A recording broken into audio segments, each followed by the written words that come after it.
Hello guys, welcome back to the channel. My name is Ocean, your very own English master teacher. और आज आपकी ये master teacher आप ही के syllabus से एक बहुत funny yet very important poem उठा के लाई है जिसका नाम है how to tell wild animals.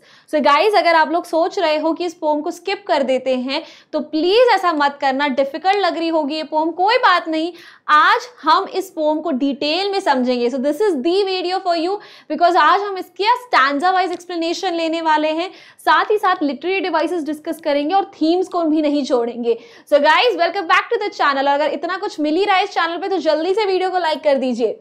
चलिए फिर इसी जोश के साथ वीडियो की शुरुआत करते हैं और देखते हैं कि आज का सेशन फ्लो क्या होने वाला है। भाई क्या हो गया अगर वीडियो हमारी प्रीमियर जा रही है? वीक क्विज तो बनता है, तो वीक क्विज डेफिनेटली है, तो आप लोग वीक क्विज अटेंड करोगे, but after this video attend करना और उसके बाद कमेंट सेक्शन में ना अपने अपने मार्क्स बता के जाना। उसके बाद हम लोग समरी डेफिनेटली करेंगे, स्टैंजा वाइज जाएंगे, like I told you, theme discuss करेंगे, लिटरेरी डिवाइसेस डिस्कस करेंगे, राइम स्कीम डिस्कस करेंगे, and last but not the least homework question भी आपको देंगे, क्योंकि होमवर्क क्वेश्चन जो बच्चे करते हैं कमेंट सेक्शन में उनका नाम हम नेक्स्ट टाइम कैसे बताते हैं? As homework home runners. तो अगर आपको भी अपना नाम कुछ इसी तरीके से स्क्रीन पर देखना है देन बच्चा पार्टी देखो, आपको करना तो पड़ेगा homework. Alright guys, so and this was this week's schedule, ठीक है। हम लोगों ने बहुत मजेदार चीजें करी थी, ठीक है। एंड भाई हमारी इस वीडियोस में से अगर आपने कुछ भी मिस आउट कर दिया है तो कुछ नहीं करना है, Vedantu 9th and 10th channel पे जाओ, ठीक है, उनके होम पेज पे जाओ, आपको बहुत सारी वीडियोस हमारी ऑलरेडी मिल जाएंगी, वरना कोई भी स्पेसिफिक वीडियो आपको बस उठानी है, उसके नाम आगे ओशन मैम वेदांतु का नाम डालना है, सर्च करो, आपके सामने वो वीडियो अपने आप आ जाएगी, फिर चाहे कोई भी चैप्टर हो, ठीक है। अदरवाइज आप लोग हमारे डिस्क्रिप्शन बॉक्स में जा सकते हो, जो वीडियो देख रहे हो उसी के डिस्क्रिप्शन बॉक्स में जाइए, शो मोड पे क्लिक करिए, आपको उमंग की करंट लिस्ट मिल जाएगी, करंट प्लेलिस्ट जो है, जहां पर आपको सारे के सारे चैप्टर्स, पोम अभी तक हमने जो कवर करे हैं, ग्रामर के टॉपिक, सब लोग आप वहां से देख सकते हो, ठीक है। तो शो मोड पे क्लिक करो डिस्क्रिप्शन बॉक्स में, वीडियो को स्क्रॉल डाउन करो, शो मोड, फिर वहां पे उमंग प्लेलिस्ट में आपको इंग्लिश वाली प्लेलिस्ट को देखना है, ठीक है। चलिए आगे बढ़ते हैं। एंड गाइस, अगर आपको ये जो चीजें मैं आपको पढ़ा रही हूँ, ये जो पीपीटीज हैं, ये एज नोट्स चाहिए तो हमारा टेलीग्राम चैनल जो है उसका लिंक भी आपको डिस्क्रिप्शन बॉक्स में मिल जाएगा, उसको ज्वाइन करिए। हमारे ऑफिशियल वेदांतु का इंस्टाग्राम हैंडल का लिंक भी आपको डिस्क्रिप्शन बॉक्स में मिल जाएगा, so go and check that out as well. And if you want to connect with me personally then oceanful_ is the place where you will find me. चलिए भाई आगे बढ़ते हैं और हमारे पिछली बारी के होमवर्क होम रनर्स को अप्रिशिएट करते हैं। तो पिछली बार के हमारे होमवर्क होम रनर्स कौन रहे हैं?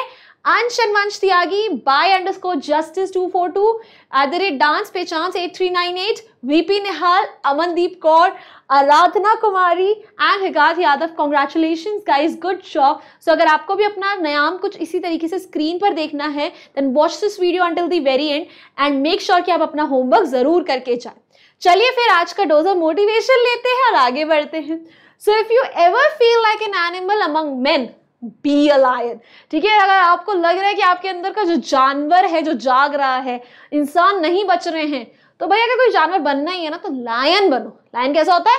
जंगल का राजा, ठीक है, and he is so brave, ठीक है। तो वैसे ही ब्रेवरी, वैसे ही आपको फीलिंग अपने अंदर लानी है रॉयल वाली, जंगल का राजा बन जाओ, ठीक है। तो भाई चलिए फिर हम भी इस जंगल के राजा बनते हैं और डिफरेंट वाइल्ड एनिमल से आपकी और मेरी दोनों की जान पहचान कराते हैं, ठीक है। वीक का आपको लिंक अगेन डिस्क्रिप्शन बॉक्स में मिल जाएगा, बट अभी नहीं, ठीक है। पहले वीडियो को देखो, पूरी की पूरी पोम को समझो, फिर वीक खेलना। ऑलराइट, चलिए फिर हम लोग समरी स्टार्ट करते हैं। तो सबसे पहले स्टैंजा पे जाते हैं। तो क्या होगा भाई, ये जो पोम है ना, ठीक है, ये लिखी है कैरोलाइन वेल्स ने, और उन्होंने हर स्टैंजा में ना एक डिफरेंट वाइल्ड एनिमल को उठाया है और उसको पहचानने का बड़ा फनी तरीका बताया है, ठीक है। तो बस वाइल्ड एनिमल्स के बारे में ऐसे जानते जाएंगे फनी तरीके से, मजेदार तरीके से, और बस ऐसे करते करते ये पोम को खत्म कर देंगे। चलिए फिर पहले स्टैंजा पे जाते हैं और पहले जानवर की बात करते हैं। तो पहला स्टैंजा क्या है? If ever you should go by chance, ठीक है। अगर आप कभी बाय चांस कहीं चले जाओ, कहाँ चले जाओ? जंगल में, to jungles in the east. और कहाँ के स्पेसिफिक जंगल्स? ईस्ट के जंगल्स, ठीक है, अगर आप ईस्टर्न जंगल्स में चले जाओ तो and if there should to you advance, ठीक है, और अगर आपको एडवांस करता हुआ यानी अपनी तरफ धीरे धीरे बढ़ता हुआ कोई जानवर दिखता है, और वो जानवर कैसा दिखे, a large and tawny beast, ठीक है, देखो कैसा है ना ये शेर, लार्ज, और टॉनी बोले तो मतलब थोड़ा सा येलोइश ब्राउन कलर हो उसका, ठीक है। अगर आप अपनी स्क्रीन पर देख रहे हो तो जो ये हमारा शेर है, इसकी स्किन, इसकी जो खाल बाहर से कलर कैसा है, येलोइश गोल्डनिश ब्राउन टाइप का है। तो अगर आपको ऐसा कोई जानवर दिखे, बीस्ट दिखे, ठीक है, बड़ा सा, if he roars at you as you are dying, ठीक है, और उसकी दहाड़, उसका रोर जो हो वो इतना खतरनाक हो कि आप मतलब उसे सुनकर एकदम ना ऐसे हो जाओ कि बस अब तो मैं गया, मैं जिंदा नहीं रह सकता। So you'll know it is the Asian lion। तो किसकी बात कर रहे हो आप, एशियन लायन की बात कर रहे हो। तो एशियन लायन को आप कैसे पहचान सकते हो, उसकी दहाड़ से, क्योंकि उसकी दहाड़ इतनी खूंखार होती है कि इंसान उसी को सुन के मर जाएगा। तो अभी हम लोग लिटरेरी डिवाइसेस की बात नहीं करेंगे, हम लोग सिर्फ एक्सप्लेनेशन की बात करेंगे, ठीक है, लिटरेरी डिवाइसेस बाद में। तो अब आपको समझ में आ गया लायन को कैसे पहचानना है, उसकी दहाड़ से। So we discussed, so what does he say, the poet says that if you want to recognize, ठीक है, different animals in the jungle, especially east के, ठीक है, और आपको क्या मिले, एक ऐसा एनिमल मिले जिसकी स्किन कैसी हो, येलोविश ब्राउन कलर की हो, ठीक है, टॉनी हमने डिस्कस करा था ना, and if it roars at him so strongly, ठीक है, और आप पे वो इतनी जोर से दहाड़े कि आप उस दहाड़ को ही सुन को मर जाओ, मतलब उतनी घबराहट हो जाए कि नहीं हमें जिंदा नहीं रह सकता। So you know it's Asian lion. So basically Asian lion can kill a person just with its roar, ठीक है, एशियन लायन एक इंसान को जो अपनी दहाड़ से ही मार सकता है, सो स्ट्रॉन्ग इट इज। हाँ, चलिए फिर अब एशियन लायन से तो मुलाकात हो गई, दूसरे जानवर की बात करते हैं। तो दूसरा जानवर है भाई हमारा टाइगर। तो टाइगर को कैसे पहचानेंगे, और if some time when roaming around, ठीक है, अब आप घूमते घूमते आगे बढ़े और रोम करते करते करते करते करते आपको कोई नया जानवर मिला, and a Nobel wild beast greets you, ठीक है, नोबल बोले तो रॉयल बंगाल टाइगर, ठीक है, हमारे जो टाइगर्स होते हैं उसके नाम लगाते हैं ना रॉयल बंगाल, ठीक है, तो बिल्कुल ही रॉयल, बिल्कुल शान से चलता हुआ, एलिगेंटली, ठीक है, और वाइल्ड बीस्ट अगर आपको ग्रीट करता है, मिलता है, तो बड़ी फनी तरीके से, देखो हमारी ये इसकी वोकैबुलरी देख रहे हो, ठीक है, मतलब कोई टाइगर तुम्हें कभी ग्रीट करेगा कि आइए महाराज, हाँ हाँ पधारिए पधारिए, जंगल में आपका स्वागत है हमारे घर में, नहीं ना, but that's what it makes it so funny, ठीक है, with black stripes on a yellow ground, ठीक है, और वो जानवर जो है आपको मिला है रॉयल वाइल्ड जानवर, ठीक है, वो कैसा है, उसका येलो ग्राउंड, यानी स्किन कैसी है, येलो, ठीक है, दिख रही है ना इसकी स्किन येलो, उस पे क्या है, ब्लैक स्ट्राइप्स, जैसे यहाँ पे बनी हुई ना ब्लैक स्ट्राइप्स, तो ऐसी ब्लैक ब्लैक धारियां उस पे बनी हो। Just notice if he eats you, कुछ नहीं करना है, खड़े रहो उसके सामने, देखना क्या तुम्हें खा लेगा, क्या तुम्हें वो खा जाएगा कच्चा कच्चा। The simple rule may help you learn the Bengal tiger to discern. Discern बोले तो identify. अगर वो तुम्हें खा जाएगा तो तुम्हें क्या पता चल जाएगा कि हाँ it was the Bengal tiger only. बस ज्यादा क्या होगा, कुछ नहीं, बस मर जाओगे, स्वर्ग नरक अपने कर्मों के हिसाब से सिधार जाओगे, और बस तुम्हें पता चल जाएगा अच्छा किसने मारा था, हाँ बंगाल टाइगर ने मारा था यमराज जी, उसका खेल था सारा का सारा। क्यों गए थे भाई जंगल, कुछ नहीं, कैरोलाइन वेल्स की पोएम सुन ली थी हमने, सोचा था जरा मतलब देख लें कि वो जो बोल रही थी सच बोल रही थी, नहीं बोल रही थी बेचारी। Alright, so don't try, just joking, ठीक है। So that's what she is saying. तो अगर आपको एक टाइगर दिखे तो टाइगर की पहचान क्या है, आपको बस खा जाएगा और कुछ नहीं करेगा। सो भाई if you are roaming in the jungle, तो बंगाल टाइगर आप कैसे पहचानोगे, that you it's roaming in the jungle and belongs to royal clan, ठीक है, रॉयल होता है वो बिल्कुल ही, ठीक है। उसके आगे हम बोलते हैं बिकॉज उसकी जो टाइगर होता है ना, दे वॉक्स वेरी एलिगेंटली, ठीक है, जैसे एक रानी एक राजा चल रहे हो, and the colour of its skin is yellowish with black stripes, ठीक है, येलो कलर की स्किन जिसपे ब्लैक धारियां, और it can kill you and eat you up, ठीक है, मस्त तरीके से वो ह्यूमन बींग्स को खा जाएगा। ऑलराइट, मूविंग अहेड, अब स्टैंजा नंबर 3 यानी जानवर number 3। If strolling forth, strolling का मतलब होता है वॉकिंग, और फोर्थ बोले तो फॉरवर्ड, तो अब आगे बढ़ रहे हो आप, ठीक है, बंगाल टाइगर से भी बच गए। अब बीस्ट यू व्यू, ठीक है, आपको एक अगेन अलग सा जानवर दिखाई दे रहा है, whose hide with spots is peppered. Hide बोले तो अगेन स्किन, जिसकी चमड़ी है, चमड़ी पे स्पॉट्स इज पेपर्ड, बेसिकली धब्बे धब्बे धब्बे धब्बे बने हुए हैं। यहाँ पे देख रहे हो ना, डिफरेंट डिफरेंट स्पॉट्स बने हुए हैं, ठीक है। सो अगर ऐसी आपको स्किन दिख रही है and as soon as he is leapt on you, ठीक है, जैसे वो तुम पे ऐसे कूदे, जैसे देखो he is trying to leap, एकदम से आपके ऊपर कूदने आ रहा हो, you know it is the leopard. अगर तुम पे लीप कर रहा है, ठीक है, तुम पे एकदम से छलांग मार रहा है, तो क्या है? लेपर्ड है। 12 do no good to roar with pain. 12 कुछ नहीं है, ये इट विल को शॉर्ट करा गया है, ठीक है। तो ओल्ड इंग्लिश का इस्तेमाल हुआ है इसके अंदर, ठीक है, जब हम लोग कोई ना कोई लेटर वगैरह खा जाते थे ताकि हमारी जो है राइम स्कीम बनी रहे। So 12 do no good to roar with pain, ठीक है, तुम चीखते चिल्लाते रहोगे पेन में पर कोई फायदा नहीं होना है। He'll only leap and leap again। क्यों? क्योंकि वो सिर्फ तुम पे बार बार लेप करेगा, लीप करेगा, यानी कूदेगा ही कूदेगा, तुम्हें खा ही जाएगा, तुम्हें मारेगा ही।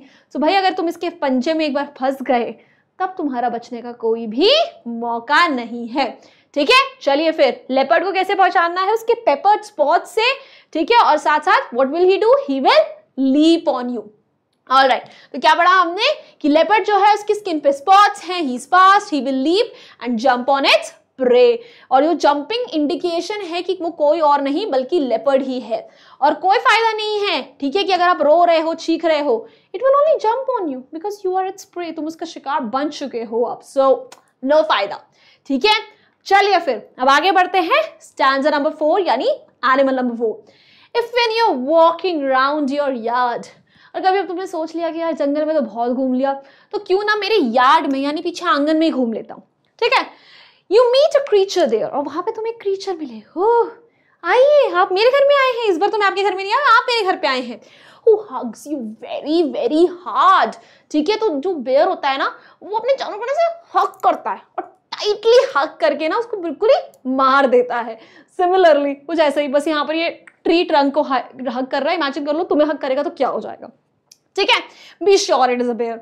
और अगर तुम्हें हग कर रहा है तो समझ लेना बेयर है। और कंफ्यूज मत हो ना कि तुम्हें बहुत प्यार से हग कर रहा है, नहीं नहीं नहीं नहीं, मारना चाहता है बेटा तुम्हें, ठीक है। तो बेयर वगैरह का एग्जांपल आई थिंक अमेरिका वगैरह से दे रखा है, अगर आपको पता हो तो उनके यार्ड्स में, ठीक है, उनके जो बिल्कुल पीछे का आंगन वगैरह होता था ना, वहाँ बेयर्स बड़ी आसानी से मिल जाते थे। So that's why maybe she has given this reference. If you have any doubts I guess, और तब भी अगर तुम्हें डाउटफुल लगे कि नहीं यार प्यार से हग ही तो कर रहे, कुछ नहीं करेगा, he'll give you just one more caress, ठीक है। caress बोले तो, ठीक है, प्यार से टच करना, जेंटली टच करना, ठीक है, दैट इज caress। बोलो कि एक और प्यार की झप्पी, जादू की छप्पी, and you'll be gone, then you'll finally realize it was no other than a bear who killed you, ठीक है। तो बेयर को पहचाना तो कैसे पहचानोगे? उसके बेयर हग्स से। ऑलराइट, तो भाई क्या समझा अभी हमने? If you are walking in the lawn area of your house, ठीक है, अपने लॉन में, अपने पीछे के आंगन में घूम रहे हो, and you meet the creature, कौन सा? जो आपको बिल्कुल टाइटली हग करे, तो वो है क्या है? Bear. And bear will keep hugging and touching you very gently, ताकि तुम्हें पता ना चले तुम धीरे धीरे मर रहे हो। And this act of his will make you sure about it's identity. और तुम्हें हग कर रहा है मतलब कौन है? एक बेयर है। चलिए स्टैंजा नंबर 5 की तरफ बढ़ते हैं। सो दो to distinguish beast of prey, ठीक है। अब इस बार हम क्या बोल रहे हैं? अगर दो डिफरेंट आपको जानवरों के बीच में डिस्टिंग्विश करना हो, डिफरेंशिएट करना हो। अ नोवाइस नाइट नॉन प्लस, ठीक है। नोवाइस क्या होता है? नोवाइस होता है जो कि बेसिकली अनाड़ी हो, अनाड़ी बोलते हैं। अब यहाँ पर who is new to the jungle और न्यू टू द जॉब, और नॉन प्लस बोले तो कंफ्यूज्ड, ठीक है। तो अगर कोई एक अनाड़ी आएगा जंगल में तो वो कंफ्यूज हो जाएगा, और अगर वो कंफ्यूज हो गया तो कैसे दो जानवरों के बीच में डिफरेंशिएट कर सकता है? The crocodile you always may tell from the हाइना दस, ठीक है। मतलब क्या है कि अगर आपको एक क्रोकोडाइल और हाइना के बीच में डिफरेंशिएट करना है, ठीक है, ठीक है। अगर आप बोलो you always may tell from the hyena, मतलब how to differentiate between crocodile and hyena, तो इनके बीच में आप कैसे डिफरेंशिएट करोगे?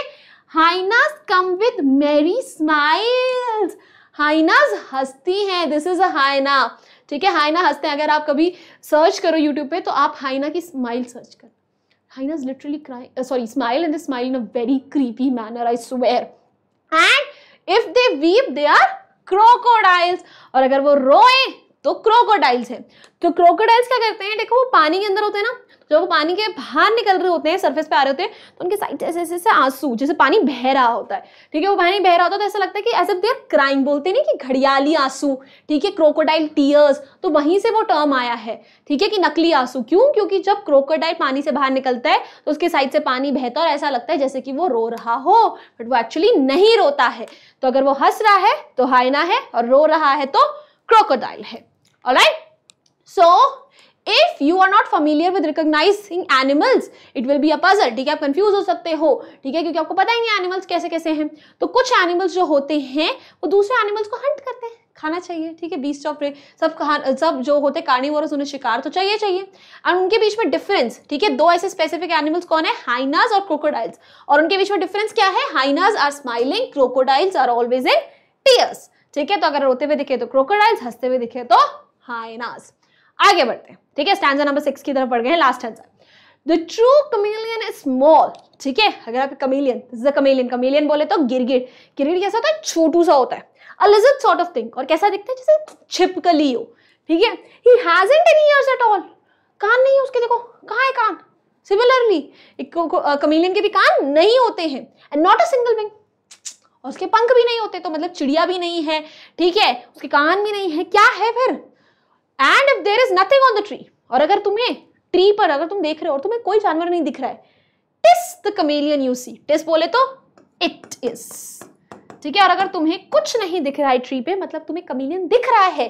क्यों दिख रहा है? क्योंकि कमेलियंस क्या होते हैं, गिरगिट, और गिरगिट का काम क्या होता है, रंग बदलना। तो वो अपने बैकग्राउंड के साथ अपना रंग बदल देता है, उससे बिल्कुल ही मर्ज हो जाता है, तो आपको पता ही नहीं चलता वो कहाँ है कहाँ नहीं है, ठीक है। तो अगर आपको कुछ नहीं दिख रहा है, ठीक है, तो आपको पक्का कमेलियन दिख रहा है। कमेलियन के ना पंख होते हैं ना उसके कान होते हैं, करेक्ट, ठीक है। चलिए अब इसका एक्सप्लेनेशन भी देखते हैं। सो भाई, chameleon is a small creature and it looks like a lizard, ठीक है। और दोनों के बीच में डिफरेंस क्या है कि कमेलियन के ईयर्स नहीं है, विंग्स नहीं है, कुछ नहीं है, और कमेलियन जो होता है अपना रंग बदलता है अकॉर्डिंग टू द सरफेस, जिस भी सरफेस से बैठा होता है अपना रंग बदलता है। बोलते हैं गिरगिट की तरह रंग बदल रहा है, तो एक्चुअली गिरगिट अपना रंग बदलती है, right. So that's a true chameleon. Alright, तो भाई पोम हमने समझ ली और बड़े मजेदार तरीके से समझ रहे हैं गैस, राइट। तो अगर अच्छे समझ आ रही है तो वीडियो को लाइक करने में कंजूसी क्यों नहीं होनी चाहिए ना। तो जल्दी से वीडियो को लाइक करो सारे के सारे। हाँ, लेजी बन के बैठे हुए हो, तुम भी क्रिकेट की तरह रंग बदलते हो, पढ़ने के लिए हम सबके पास आ जाते हो, फिर हमें प्यार दिखाई बिना भाग जाते हो। So don't do that, make sure you hit the like button and show love to us. चलिए फिर, हम लोगों ने समरी तो समझ ली, अच्छे से समझ ली। अब थीम को डिस्कस करते हैं।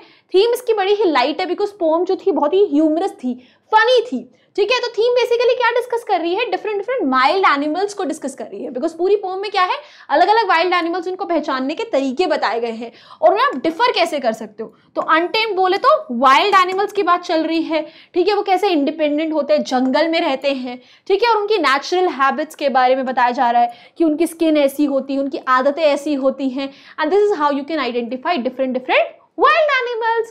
So that is the theme. It discusses about different wild animals and how they are different from each other and how you can identify them in their natural state. That's all.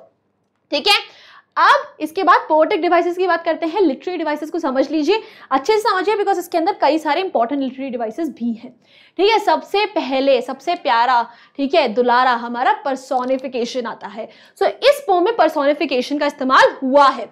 अब personification बोले तो क्या होता है, अगर हम किसी non human thing को, यानी जो चीज ह्यूमन नहीं है, उसे हम ह्यूमन कैरेक्टरिस्टिक्स से, ठीक है, तो हम पर्सोनिफिकेशन कर रहे हैं उसका। अब यहाँ पर्सोनिफिकेशन कैसे हुआ, क्योंकि लायन के लिए, लेपर्ड के लिए, बेयर के लिए, ये सब जानवर हैं, ह्यूमंस नहीं है, तब भी हम इनके लिए ही प्रोनाउन का इस्तेमाल करते हैं। और ही तो लड़का होता है, ह्यूमन बीइंग होता है, वो तो ये एनिमल्स नहीं है, ठीक है, तो जानवर है, तो इनके लिए हमने ही क्यों यूज करा, इनके लिए तो इट यूज करना चाहिए था। तो क्योंकि ही यूज करा तो इनका पर्सोनिफिकेशन हुआ है। फिर एलिटरेशन, हर जगह मुंह उठा के आ जाता है, मतलब बदतमीज बेशरम लिटरेरी डिवाइस, जहां कुछ नहीं मिलता वहां एलिटरेशन जरूर मिलता है। तो एलिटरेशन होता क्या है, जब consonant sound, same consonant sound आपको अगल बगल के वर्ड्स के स्टार्टिंग में मिले, ठीक है, जैसे कि you as you are dying, तो वाई साउंड जो है रिपीट हो रही है स्टार्टिंग में अगल बगल के वर्ड्स में, ठीक है, एक दूसरे के पड़ोसी है ये, तो एलिटरेशन। हुज हाइड, ह साउंड, ठीक है, हम लेटर नहीं देख रहे, हम साउंड देख रहे हैं, तो हुज में भी डब्ल्यू आता है बट साउंड एच आती है, ठीक है, whose बोल रहे हैं तो ह साउंड रिपीट हो रही है। when you're walking, व साउंड, ठीक है, यहाँ पे व साउंड रिपीट हो रही है दोनों में, when में, walking में। अगल बगल के वर्ड्स हैं, नेबर्स है, एलिटरेशन। फिर इंजैममेंट भी जो है ना एलिटरेशन की तरह बड़ा बदतमीज बेशरम है, ये भी आपको थ्रू आउट द बुक में बहुत बार देखने को मिलेगा। तो इंजैममेंट क्या होता है, ठीक है, आप एक लाइन से दूसरी लाइन में गए पोएम के और आप सेम सेंटेंस की बात कर रहे हो और तब भी आपने कॉमा कुछ नहीं लगाया, ठीक है। तो बिल्कुल जैसा होता है ना कुछ लोग जो बिना इन्फॉर्म करे घर में बस आध हमकते हैं, तो इंजैममेंट भी ऐसा है, तुम सेम सेंटेंस कंटिन्यू कर रहे हो, कॉमा फुल स्टॉप कुछ तो लगाओ, नहीं, ये बिना कॉमा फुल स्टॉप के दूसरी लाइन में जंप कर जाएंगे। जैसे कि यहाँ and if there should to you advance a large and tawny beast, तो आप सेम ही सेंटेंस की बात कर रहे हो बट एडवांस से अ लार्ज में आने में आपने कोई भी कॉमा या सेंटेंस ब्रेक नहीं दिया। फिर ऑक्सीमोरॉन, ऑक्सीमोरॉन बोले तो यानी कि अगर आपने दो अपोजिट वर्ड्स को एक साथ इस्तेमाल करा है एक के बाद एक, ठीक है, दैट इज ऑक्सीमोरॉन। अब यहाँ पर हमने नोबल वाइल्ड इस्तेमाल करा था टाइगर के लिए, ठीक है, टाइगर के लिए बोलते ना he is noble and wild, तो नोबल बोले तो क्या होता है रॉयल। और कोई चीज अगर रॉयल है, ठीक है, राजाओं की है, तो वाइल्ड कैसे होगी, जंगली कैसे होगी। तो भाई नोबल और वाइल्ड ये दूसरे के अपोजिट हो गए और आपने ने एक साथ यूज करा, एक के बाद एक यूज करा, तो यहाँ पे क्या यूज हुआ है, ऑक्सीमोरॉन यूज हुआ है। फिर इन्वर्जन, इन्वर्जन हमने डस्ट ऑफ स्नो में भी समझा था, ठीक है। तो इन्वर्जन क्या होता है कि जब पोर्ट्स जो होते हैं अपनी राइम स्कीम को बचाने के लिए वर्ड्स का हेर फेर कर देते हैं कि सेंटेंस में सेंटेंस स्ट्रक्चर से खेल दिए, जो वर्ड पहले आना चाहिए तो उसे बाद में, जो वर्ड बाद में आना चाहिए तो उसे पहले कर दिया, तो वहां पर होता है इन्वर्जन, इन्वर्ट करना, उल्टा कर देना, ठीक है, that is inversion. So if there should to you advance, ये करेक्ट फॉर्म तो नहीं है, ठीक है, इसको ऐसा तो नहीं लिखा जाना चाहिए था। इफ देयर, ठीक है, शुड के बाद टू, टू के बाद यू, उसके बाद लास्ट में एडवांस, तो पोर्ट ने अपनी राइम स्कीम को बचाने के लिए वर्ड्स को उल्टा सीधा कर दिया, तो यहाँ पे क्या यूज हुआ है, इन्वर्जन। अब एजोनेंस की बात करें तो एजोनेंस जो है एलिटरेशन का चचेरा भाई है। एलिटरेशन में क्या हो रहा था, कॉन्सोनेंट साउंड जो है स्टार्टिंग आ रही थी, ठीक है, नेबरिंग वर्ड्स में। एजोनेंस में क्या होता है, आपको वावल साउंड आती है, वोवल वाली साउंड, और वो वावल साउंड जो होती है वो वर्ड्स के स्टार्टिंग में, मिडिल में, एंड में, कहीं पर भी हो सकती है। तो जरूरी नहीं है कि नेबरिंग वर्ड्स के स्टार्टिंग में वावल साउंड हो, मिडिल या एंड में भी हो सकती है। जैसे कि you should go, should to you, तो इन दोनों में ओ साउंड जो है रिपीट हो रही है, ठीक है, यहाँ पे बीच में लास्ट में, यहाँ पे बीच में लास्ट में बीच में, तो अगल बगल कहीं पर भी सेम साउंड आ रही है और वावल साउंड आ रही है, तो क्या है, एजोनेंस। फिर एल्यूजन क्या है, एल्यूजन होता है जब आप किसी भी फेमस क्रीचर का, फेमस कोई पर्सन का रेफरेंस देते हो, ठीक है, उसका नाम मेंशन कर रहे हो पर वो चीज वहां प्रेजेंट नहीं है। जैसे कि पोम में हमने एशियन लायन, बंगाल टाइगर, इन सारी चीजों का मेंशन करा, रेफरेंस दिया, बट क्या वो जानवर वहां पर थे, नहीं थे, तो वहां पे एल्यूजन का इस्तेमाल हुआ है। फिर पोएटिक लाइसेंस बोले तो पोएटिक लिबर्टी यानी आजादी, ठीक है, पोएट्स मांगते आजादी, उन्होंने ग्रामर के रूल्स बना दिए, बोला कि वो ग्रामर के रूल्स तुम फॉलो करोगे, बट क्योंकि हम तो पोएट्स हैं हम फॉलो नहीं करेंगे, क्यों, मेरी मर्जी। तो वो लोग कई बार क्या करते हैं, पोएट्स अगेन अपनी पोम की क्या बोलते हैं, राइम स्कीम को बचाने के लिए जो ग्रामर के रूल्स होते हैं उन्हीं को उल्टा सीधा कर देते, स्पेलिंग्स में हेर फेर कर दी, ठीक है, किसी चीज को कोई और तरीके से लिख दिया ताकि सिलेबल्स कम हो जाएं और उनकी राइम स्कीम बची रहे, तो उसे बोलते हैं पोएटिक लिबर्टी। जैसे कि लेफ्ट हमने यूज करा था, लेफ्ट की स्पेलिंग होती है LEAPT, बट आपको आपकी पोम में देखने को मिलेगा LEPT, तो दैट इज पोएटिक लिबर्टी, ठीक है। फिर कॉन्सोनेंस आया है, ठीक है, कॉन्सोनेंस भी क्या है, एलिटरेशन का चचेरा भाई है, ठीक है। एलिटरेशन क्या बोलता है, कॉन्सोनेंट साउंड अगल बगल के वर्ड्स के स्टार्टिंग में, कॉन्सोनेंस बोलता है consonant sound, consonant sounds, but ये वर्ड्स के स्टार्टिंग में भी हो सकता है, मिडिल में भी हो सकता है, एंड में भी हो सकता है। तो नेबरिंग वर्ड्स के मिडल में, स्टार्टिंग में, एंड में, कहीं पर भी अगर सेम कॉन्सोनेंट साउंड रिपीट हो रही है तो वहां कॉन्सोनेंस है। जैसे कि हील ओनली लेप एंड लेप, तो ल साउंड लास्ट में, ल साउंड बीच में, ल साउंड स्टार्टिंग में, सो ठीक है, अगल बगल के वर्ड्स हैं और सेम साउंड आगे पीछे स्टार्टिंग में कहीं पर भी रिपीट हो रही है, तो कॉन्सोनेंस। रेपिटेशन नाम में है रिपीट, सेम वर्ड रिपीट, तो हील ओनली लेप एंड लेप में लेप वर्ड रिपीट हुआ है। Who hugs you very very hard में वेरी वर्ड रिपीट हुआ है। तो रेपिटेशन का आप इस्तेमाल करते हो एम्फसाइज करने के लिए, किसी चीज पर जोर डालने के लिए कि ये चीज ऐसी ही होगी, वो चीज थोड़ा उभर कर आए, लोग उस पर ध्यान दे, तो वहां आप किसका इस्तेमाल करते हो, रेपिटेशन का।